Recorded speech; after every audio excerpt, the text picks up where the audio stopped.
Well, now here's a little something, and this is another action item. Okay, you've got an entity that's going for a grant. First of all, what is the entity? Who's behind it? What grant? Where's it coming from? Who's giving the money for the grant? And lastly, just because they give you a survey doesn't mean you need to fill it out. You can say no. You can be part of the reason they don't get the grant, and they can be mad as all get out at you, but you don't have to do everything you're told you need to do. Just like signing off on the Chromebooks. You do not have to sign off You on don't that. have Right. to, and it's better to be considered an outcast for the right reason than to be a subservient minion for the wrong reason. Right. Yeah. Okay, Jill, you're going to have to read that because I see words and I see pink, but that's all I Oh, see. that's just Oh, the it's Boone County. Now, this is Kentucky. Is that correct? yeah. Okay. All right. Aha. Kentucky. So yeah, this is the agreement regarding the Chromebook and your code of conduct that you have to sign off on. Yeah. So this is the piece of paper that you don't want to sign, because this is where your information is being signed off, and all these corporations and Facebook has your kids' data and your data. Right. And sometimes hidden in those big paragraphs are going to be things that we don't take the time to read that we probably should, because it will tell you, okay, if you don't A, B, C, and D, here's your punishment, or here is, what you'll deny the school. And, that, wah. I'm sorry. No, I'm not sorry, because I know when I first started homeschooling, I was living in Florida, and you had to go before your school board and tell them, hey, we're electing to homeschool. I didn't get congratulations. I didn't get, hey, let us know if you need something. Do you know what I got?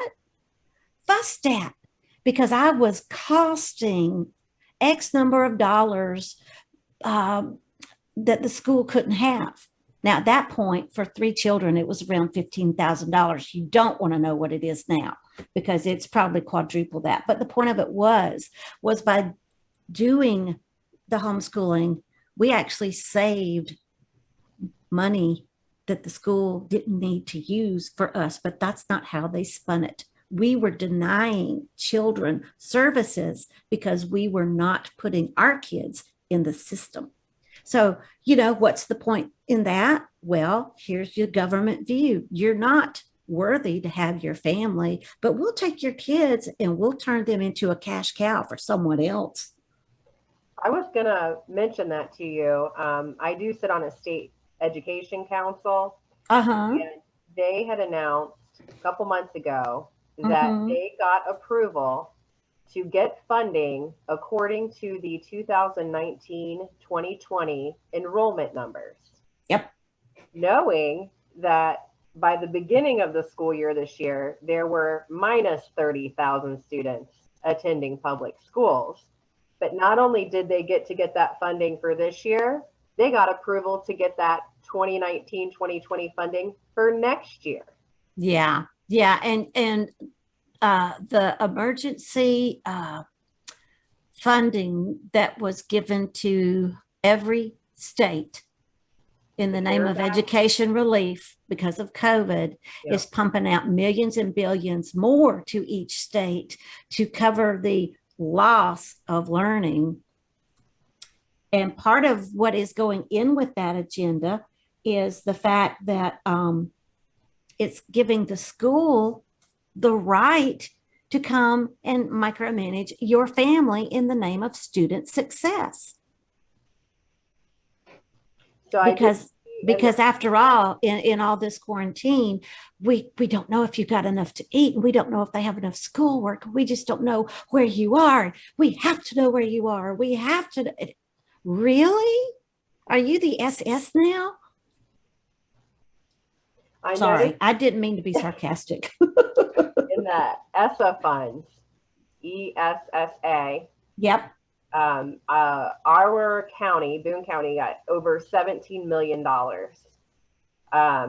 When I looked through the contracts, there was a little blurb about following CDC guidelines as far as masking. But the rest of the contract was even more disturbing because it had to do with the Chromebooks, the tech setup, the accessibility to all of the tech equipment. It literally was all about the tech. Yeah. That we wanted. Absolutely. And that all has to do with data mining. And so I have been telling parents to withdraw consent under FERPA and COPA. If they did sign off on the Chromebooks, that you still can withdraw consent. And then it will force the school to educate your child without the Chromebook. Yeah. Now it'll be a little trickier, and they're going to make it almost impossible. And here's why: because the school systems have become so data addicted that there are certain tests and assessments that are not going to be able to be measured on the computer when they're paper and pencil. So what it's doing is it's creating holes in your child's profile. And if there are too many holes in their profile, once they reach graduation, they won't be able to graduate.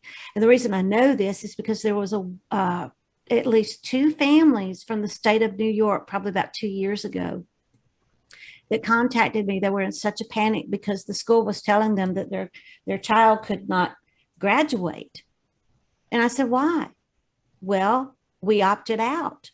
And I said, And so I got to looking, and that's precisely why. So what we're going to need to do, and this is another action item. Yes, absolutely. Opt out of the Chromebook. But we've got to convince our school boards to let's have another way so that those holes can be filled so they can graduate. Right. So okay. I went down a rabbit hole and I found the Kentucky retirement system and holdings, and some of the like Apple, Microsoft, Amazon, Facebook, Google, Moderna. Yeah. Pharmaceutical. Yeah. Yes. That's part of their holdings, retirement holdings. The largest parts of their retirement holdings for all the state employees. So that was disturbing. Oh, yeah, it absolutely is. No, I was looking at an article that I wrote that was featuring Kentucky, but it didn't have anything relevant to what we were discussing. So I'm not going to bring that up. It was just pointing out that there is evidence in Kentucky that says that the Title I funding was the cornerstone for the Elementary and Secondary Education Act, which means when Every Student Succeeds Act codified that, it brought it with it. But then we had Senator Richard Burr from North Carolina, who was put in charge of recalculating the Title I funding. And that's when it shifted from per pupil who might need it to the whole school, so they could be monitored, assessed, and labeled that you're a behavior issue. I think it was on one of your podcasts, Lynn, that you were discussing the data mining of the students, and that the schools were completely unaware that it's not just the students they're data mining, that they are actually data mining the teachers. Oh, yeah. Can you speak to this? Because I feel like the educators need to know that they're not safe in any of this either. Right. Okay. Right. I just found hang on, let me see. I'm so sorry. I will address that, but I wanted to find out because this is one that goes right in with what we are talking about. And it features Kentucky as one of the 33 states that had just received, I think this was in 2020. Oh yeah, it was the Centers for Medicaid and CHIP Services. You guys were among the 33 states that was able to get even more funding for nothing but social and emotional response to intervention. I'm going to hold it up. I don't know if it's going to show up on the screen, but I will make sure that we get this article to you. So I don't know if you can see that or not. No, it's not showing up. But basically, it's a pyramid. And in this article, I ask, okay, because the pyramid does rope in not only the students, but the teachers and everybody who's involved in education. And so my question was, well, what if the test is held on a day that I really just don't feel good? There's nothing wrong with me as far as my social and emotional, but I just may not be feeling myself. And I'm going to go in and take this test, and it's going to skew the test. I'm going to get bumped up into one of these other tiers of this pyramid to, hey, you really need some help, or you're so far beyond help, we got to send you somewhere else. So yeah, the teachers are being data mined, because in the Every Student Succeeds Act, it also said that every teacher had to be credentialed. And if the teachers aren't measured enough through performance, they don't get credentialed. And if they don't get credentialed, they're not going to be able to teach where they want to teach.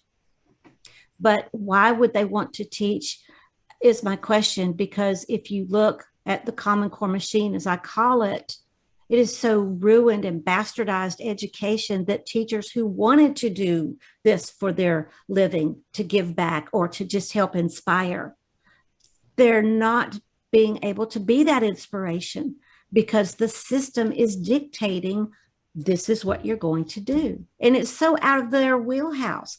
And one of the ways I can tell you this is because when my oldest was going to the university where she got her bachelor's degree, the College for Education at Western Carolina University is supposed to be one of the best in the nation.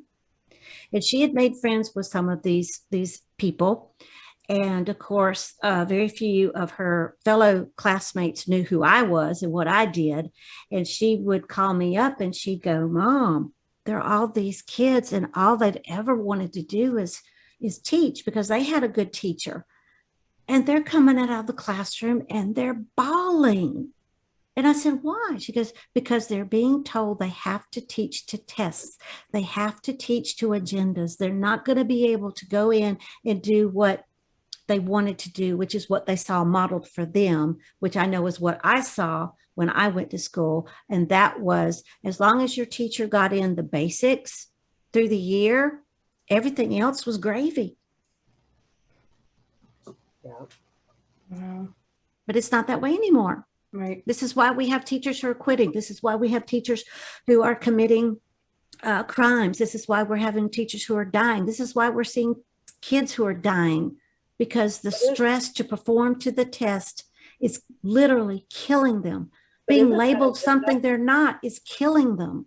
Isn't that part of their agenda, though, is to really replace the teachers, the human teachers, and create avatar teachers? And yeah, it's the artificial intelligence. Yeah, this is why the shift to computer learning, the coding that comes with the science, technology, engineering, and math, which is lock, stock, and barrel, United Nations. So on the AI education, I usually tell people that they should go watch any video they want to pull up that talks about personalized learning. Oh, that is such a farce. Well, but it gives them the agenda of what's going on, because it's being pushed so hard, and it gives you an idea of what it is exactly that they want to do. But with the full agenda, I keep trying to tell the teachers, they don't want you to be teachers. They don't want you here. They want AI education. And we've spoken with lots of legislators about how to write legislation to not allow for AI education. And sadly, what I've seen is there's all different kinds of tricks to loop the parents into it by saying, well, you have to create your parent portal so that you can monitor your child's progress. You go and you create your account, you hit accept terms and conditions, boom, you've just allowed them to do whatever they wanted. Yeah, absolutely. You know, it's interesting, Jill and Stacy, because Every Student Succeeds Act did call for an increase in innovation, and innovation is a buzzword that when you hear it, you think, oh, that means it's going to be improvement. No, the government's using it to implement more technology so that we all have some sort of avatar, and that we're worth more on a flat screen than we are as a living, breathing person. But It said in the Every Student Succeeds Act, not only are we going to increase the technology, but this is how we're going to measure the teachers, that if they don't measure up to the performance, uh, and we're seeing them turned into facilitators. I mean, I've seen it with my husband's job because he works at a for-profit higher education entity, and he hasn't taught his students in probably 5 years. Oh, wow. It's plugged into a computer, and he's now a facilitator. And for some students, regardless of their age, facilitating might be just what they need. But then you have those students who need more than let's just point and shoot. And that's part of the fallacy behind the personalized learning, because it's taking the responsibility for education away from the teacher and putting it squarely on Johnny and Susie's shoulders. And depending on their age, they may not know what they need to learn. But because it's personalized, they're going to precisely get all their needs met. No, you're going to precisely get the government needs met. Well, that's what I keep saying, is it puts education in the hand of computer programmers, because that's who's putting it in the computer that's in front of the child. It's not even a teacher, it's a computer programmer. That's right. And AI takes over, that's not even human. Yeah. Well, I tell you, if you want to talk to Joe, he's my ex-military contact. He did in the military, he did a lot of the technology development that has led to AI.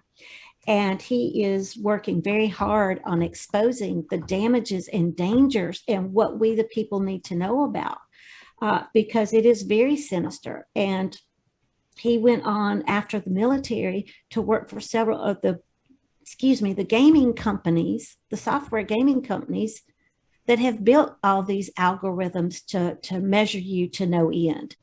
Yeah, the last time I spoke with Joe, he went over how electrical systems work, and he used anatomy in our cells as an example, and how our cells even communicate with each other when we're in connection, in the same room with a human. There are certain connections that are being made that we don't see, and it's all part of the biology. Yeah, and this is why COVID has been so successful in really ramping up the argument that, oh, well, we need to have the government come in and save us all from all this death and doom and depression. And no, we don't. We just need to be together. So, Right. If that's what we need to do, then let's do it.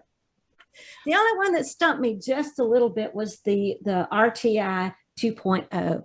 And that's scary because that should not even be in education. If we're going to have a response to intervention, that needs to be in a psychologist's office under a doctor's care. That does not belong at the school. But this is part of the medicalization that happened with the shift in the Title I, because it turned the schools into federally recognized quasi hospitals, which is why you're seeing so much health care now married up to the school. And if it's not for the school students, it morphs over into the school's family. And it also is now available to the community. So our taxpayer dollars are really being screwed 6 ways to Sunday. Yeah, so I'm glad you brought that up too. There is meeting minutes in one of the summer school board meetings where they have worked a contract with our local hospital, St. Elizabeth. Your child can now be tested, treated, diagnosed. They do a telehealth visit with a nurse practitioner. All of it's taken care of right there inside the school. And let me guess, it's because they're rural? No, they're not. Okay, because here in North Carolina, they're offering that to the people in the mountains because they're more rural. Therefore, they don't have as much access. So now it's the school's job to have a nurse treat the child, whether the parent knows or not. It's beside the point. That was also something else I found you can withdraw consent from if there was any ever even given. I tell parents all the time, they're sneaky with the paperwork, but if you have a question about it and you know that you didn't sign anything, you can still submit I withdraw consent to X, Y, and Z. If you're not sure if they have something on file, because I don't even know how long when you do sign off on something, how long is that good? Is it good for well, some of the agreements you have to, some of the agreements parents are under the assumption that, okay, I sign it when Johnny and Susie enter kindergarten and I don't ever have to sign it again. It ends when they graduate.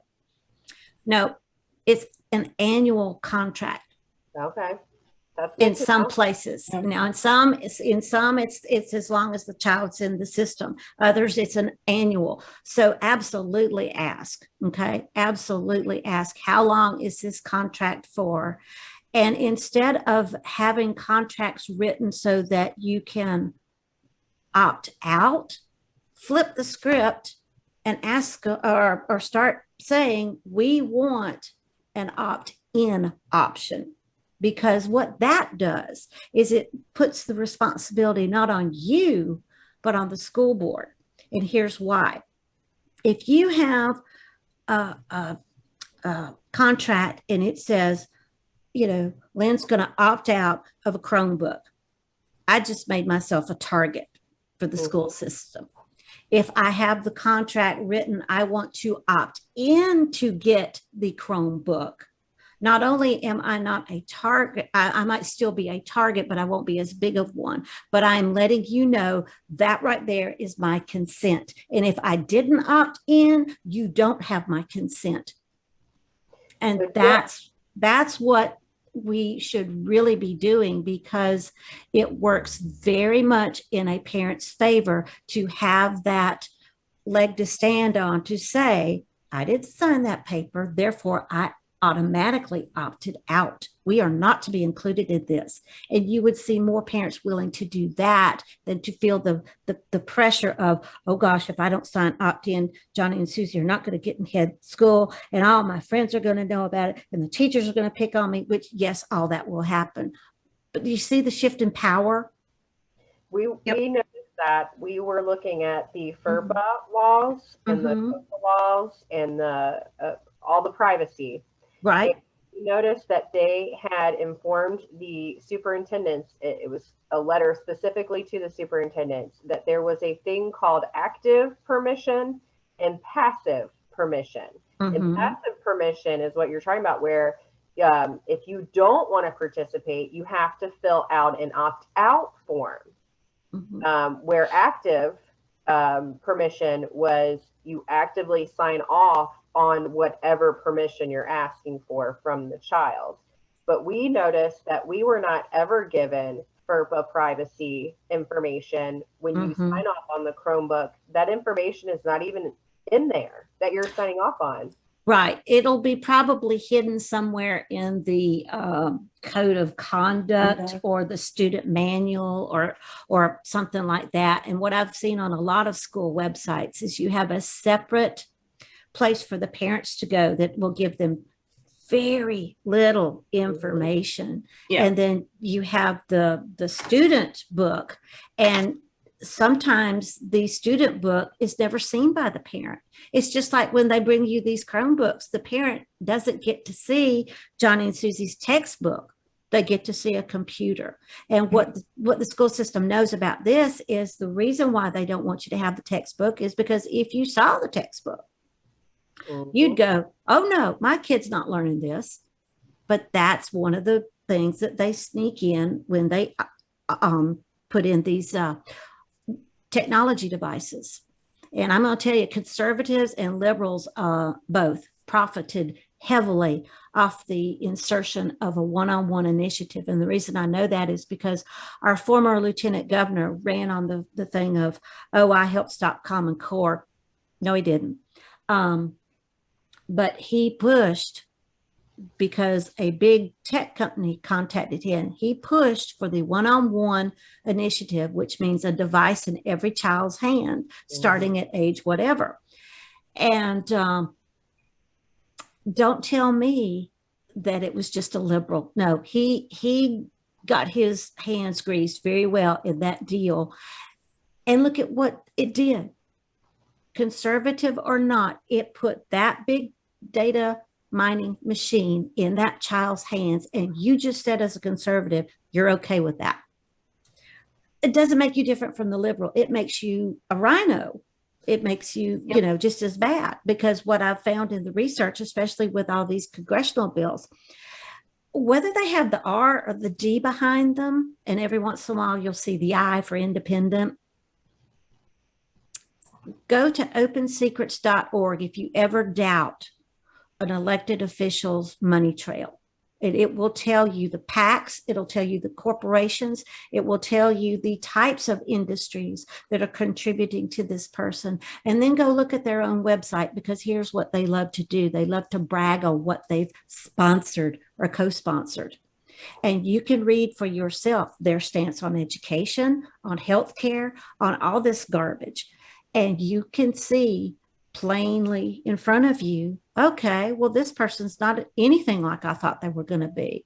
This person didn't tell me when I saw them on the campaign trail that they were all for cradle to grave mind manipulation. They didn't tell me they were after the Marxist workforce case system, but you can see it when it talks about, oh, I want workforce or career tech education. I want STEM. I want second graders to know how to code. That's exactly what I'm talking about. So after you start reading these things, it doesn't take long for the parents to understand the language that's being used against them, which is a big victory, because that can help unify more parents to go, okay, so when we go to the school board meeting tonight, don't ever go alone because you'll be marginalized. Try to go in groups. But when we go tonight, my 3 minutes will be on this part of it, and your 3 minutes can be on that part of it. You kind of tag team each other, and that helps as well. Yeah, so that's what we do. Good. So I noticed when I was doing the research on the AI education and personalized learning that so people need to understand it's all marketing. This is all marketing. This isn't about telling you the truth, the in and out, how things work, how they don't work. It's all marketing. So in this marketing, the big line was, your child doesn't learn the machine learns your child. Your child. Yep. And I said, that is just absolutely terrifying. And this is what, they're proposing is going to be, the best thing in education, is to personalize the education, customize it to your child. But it's not about your child learning. Again, they say it in their statement. It's not about your child learning. It's about the machine learning your child. Right. Right. And I cannot remember exactly what year I wrote this, but I did some research because I was very concerned about this push for the not only personalized learning, but roping in the workforce readiness into it as well. And I found an entity that goes to every congressman and woman and says, I can guarantee you X number of dollars on the return on investment per person if you go with our entity. And it was all about pumping up the workforce readiness. Now, when you have that abuse of power that's being given to those who are supposed to be representing us, that's a huge problem. But yeah, to sit there and have the audacity to say, I can guarantee you, and it was in the multiple thousands of dollars per every person in your district, I can give you X number of dollars if you go with this education system. And the sad thing is that a lot of them are doing it. I know they are here in Boone County. Yeah. Well, we've got Representative Virginia Fox here in North Carolina, and she is up for re-election in these midterms. Now, she claims that she's a conservative. She also was a former teacher, but she is one of the ringleaders to pump up the workforce-based career tech education. In fact, in one of her congressional floor speeches, she had it, and I have it in quotes on my blog, and I use this image quite a bit. All education is career tech education. So that again goes right back to the thing of, what are you going to do about reading, writing, spelling, math? Doesn't matter. We'll cover those just a little bit, but we got to get those career tracks in there because we have to know where everybody's going.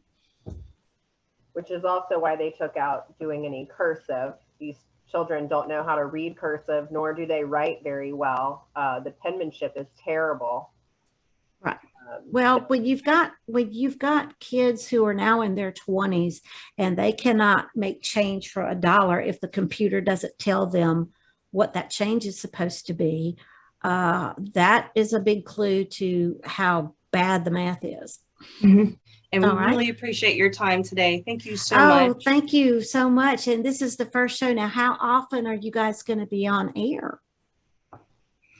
I guess it's whenever it works for our schedules. Stacy has a crazy schedule. I got a crazy schedule. And then obviously we have to work with our interviewees. Okay. So Okay. it's whenever Right. everybody's available. Right. Well, be sure you let me know how I can get folks to follow you guys, because I think this is a wonderful idea to be able to use your teamwork to help people open their minds to the truth instead of the fallacies that are out there. So I'll be happy to pass that along. Well, God Great. bless you. Thank you, Lynn. Okay, guys, have Lynn. fun. See you later. Bye. Bye.